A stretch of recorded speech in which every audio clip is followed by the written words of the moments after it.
ဖြစ်သွားသည်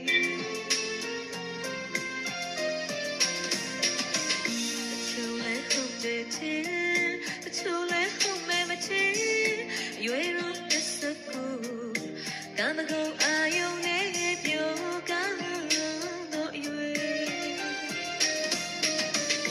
မင်းသားရဲ့သေးသေးတိတ်သက်ထရွေငယ်သေးသေးကဲပလဝေသာလီကောတလာနဲ့မကတာ